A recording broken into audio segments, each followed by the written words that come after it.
What's going on, guys? Plastic Beach X3 back here with another One Piece video, and this time we're going to be doing another Things to Remember video for OP-04. So unlike OP-03's Things to Remember video, this video has a lot less interactions, I feel like, so we should get through it pretty quick. But if you don't know what I'm doing, Things to Remember is just a series where I highlight some kind of interesting or not really intuitive rulings in the One Piece game so that you can better understand it whenever you're playing the meta going forward. So first I want to say that sorry about the lack of uploads. As you all know, OP-04 is almost out, so a lot of people haven't been coming to locals because OP-04, they just want to play OP-04, so no one wants to play OP-03. Locals have been scarce, and I just didn't think that you guys would want to see more OP-03 stuff. So, but anyway, on Monday is when I'll be able to finally record the first OP-04 locals. So by Tuesday, I should be able to get it up. And then every day from then on, start having, OP-04 local videos. So be on the lookout for that starting on Tuesday. But in the meantime, I just wanted to show you guys that I haven't been slacking around. I did go to a few pre-releases. One of them got this sick card, and then I also pulled out of a different one the Quixote De Flamingo. Pretty sick. But for the interactions, the first deck that we're gonna go over is the Quixote De Flamingo deck, green purple. The first interaction is a Sugar. So Sugar says, opponent's turn, once per turn, when your opponent plays a character, if your leader has the type Don Quixote Pirates, you can rest up to one of your opponent's characters and then rest this character. On play, rest up to one of your opponent's characters with a cost of 4 or less. The big thing about this card that most people probably already know is that this card is mandatory, meaning that if you have a Sugar on the field and I summon a Rebecca, even though you would definitely want to tap the incoming Orlumbus with Sugar. If I haven't played the Orlumbus, I just play the Rebecca. You're forced to tap Sugar to tap my Rebecca. You can't just choose and wait for the Orlumbus.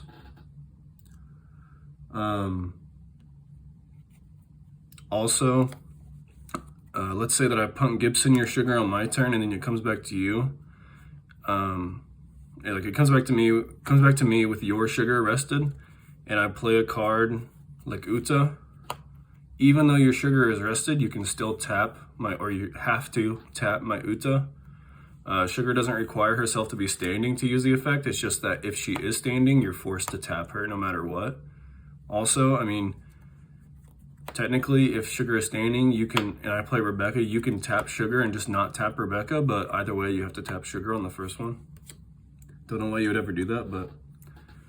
and then the next thing with Sugar is that, let's say you Sugar and my first summon of the turn is Marco, and I use it to pop your Sugar. Your Sugar doesn't resolve to tap my Marco or anything. It didn't even get to activate because it wasn't on the field at the time. Necessary for its activation. So that's all with Sugar. It's a pretty confusing card, but we'll go into some more simpler stuff like Spiderweb. Spiderweb's a counter card, plus 4,000, and then you can stand any character just like Paradise Waterfall.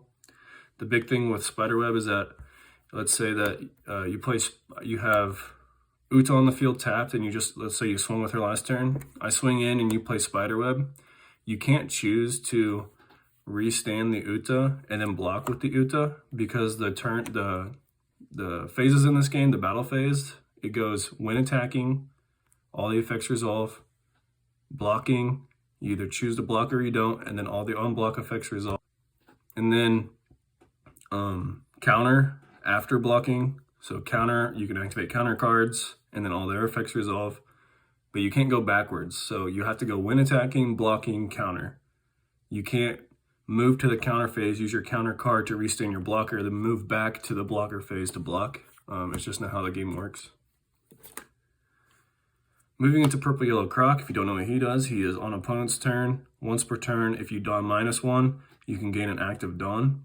The thing with this card is that Even though you're not turn player, whenever his effect goes off, let's say you're purple yellow croc, and I swing into life and you hit Miss Valentine, which is Dawn -1 to play, and then on play search. So let's say I hit that and you choose to summon it, you Dawn -1 to summon it. Now you, as the opposing non-turn player, gets to decide whether to activate Croc first or Miss Valentine first, or vice versa, Miss Valentine and Croc second. Even though you're not turn player, which is just, useful to know. The other thing with Miss Valentine herself is that she's just like Sparrow, in which she can search top 5 for any broke works card, including herself. So you can search Miss Valentine off of Miss Valentine, which is not the case for like EShow or brand new and stuff. So moving into the Rebecca strategy, the first card is Sabo. So Sabo is blocker, and then on play you draw 2, trash 2 after you give all of your characters the ability that they cannot be KO'd this turn and your opponent's turn by effects. So they can't be killed by things like Jet Pistol, Robin, and those types of things. The thing to know about Sabo is that he only counts cards for his protection effect if they are on the field whenever he is summoned. So let's say, for example, you have a Leo on the field, or even better, let's say you have a Kairos on the field, and then you proceed to summon Sabo. Sabo effect, draw 2, trash 2, give everything protection. Now, Kairos has protection, but if later in the turn you decide to summon Leo, your Leo will not have the protection from Sabo because he wasn't on the field at the time you summoned Sabo. So that's Sabo. And then we go into, let's just do Luffy and Kairos, or Leo and Kairos themselves. So Leo is on summon, tap your leader to KO a 1-drop and then mill 2. Kairos is on summon, destroy a 1-drop, and then mill 1. And then if he would ever be KO'd, you can either tap your leader or your stage, Quixote Coliseum. So the things to know, it's not really a ruling, but it's just things that commonly get misplayed in the Rebecca deck is, let's say you have,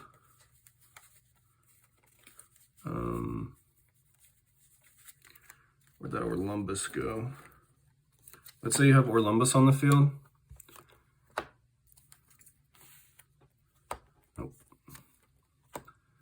Let's say you have Orlumbus on the field and you, sorry, I'm mixing up all these cards. You have Orlumbus and Kairos on the field. You use Orlumbus to -4 to oppose an opponent's monster, KOing your Kairos. Kairos effect to tap Rebecca so that he doesn't die. You then cannot, well, you can, but it won't work the way you want it to. You can't play Leo and then use Leo's effect to hit the thing that you just Orlumbused, because you won't be able to tap your leader anymore. So to do this play specifically, you gotta make sure that you either don't save Kairos or have a Coliseum up so that you can use Kairos' effect on the Coliseum and then use Leo's effect on your leader, because Leo doesn't let you tap the Coliseum while Kairos does. The next thing in the Rebecca deck is the King Kong Gun, Trina Bastardo, and Barrier. All of these cards have a certain effect, and then they gain a secondary effect if you have 15 or more cards in trash. Barrier lets you go +2 more. Trina Bastardo lets you kill a 6-drop instead of a 4-drop, and then King Kong Gun gives you double attack on top of this +6,000. The thing with all 3 of these cards is that if you activate them whenever you have exactly 14 in trash, they will count themselves as the 15th card and then gain the second effect. So if you have 14 exactly and you use Barrier to go +2, Barrier hits the graveyard and then you go +2 more because now you have 15 cards in the trash. And then with King Kong Gun specifically, let's say that you King Kong Gun Luffy, the Restand Luffy, with exactly 7 cards in graveyard, and then you go to 8 or whatever, or if you have 6 and you go to 7, then you swing. Or let's say you have exactly 15. Let's say you have 14 cards in graveyard, and then you King Kong Gun your Luffy. You go to 15 cards in graveyard. Now he gains double attack. You swing double attack at life. Both hit. use the effect to put everything, including the King Kong gun, back, so that now you're under 15. The Luffy keeps the double attack. Even though you're under 15 and the King Kong gun is gone from the graveyard, you still gain the double attack if you swing again. And then Luffy himself, whenever you swing and then you try to restand, you have to show your opponent what 7 cards you're putting back, but then you get to rearrange them out of sight of your opponent to any order. So you'll see a lot of Japanese players, they'll, you know, pick the 7 cards, showing their opponent, pick up the cards, and then shuffle them, put them back. So your opponent doesn't have to see the order, they just have to see what cards.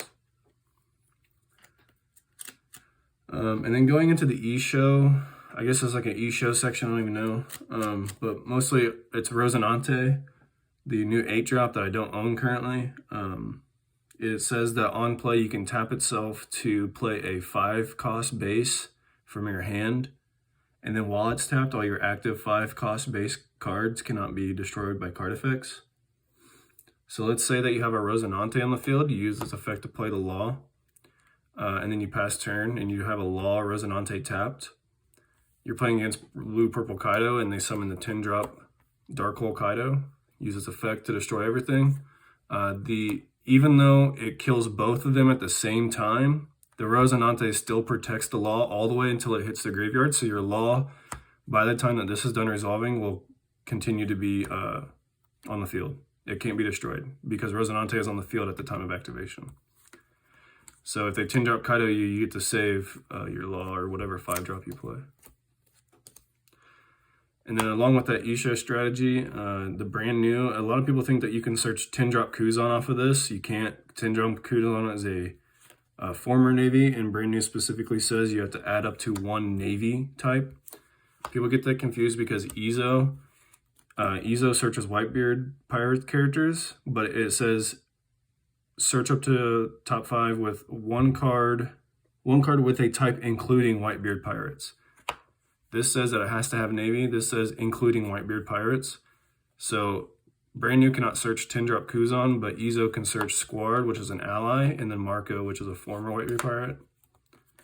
But people get that confused. They always try to search 10-drop Kuzan and it can't happen. But like I said earlier, be on the lookout for Tuesday when I start posting OP-04 content again. Thanks for watching this video, especially if you watched all the way to the end. Make sure to subscribe to Plastic Beach X3 for more One Piece videos. And like I said, more OP-04 content coming up. And peace out.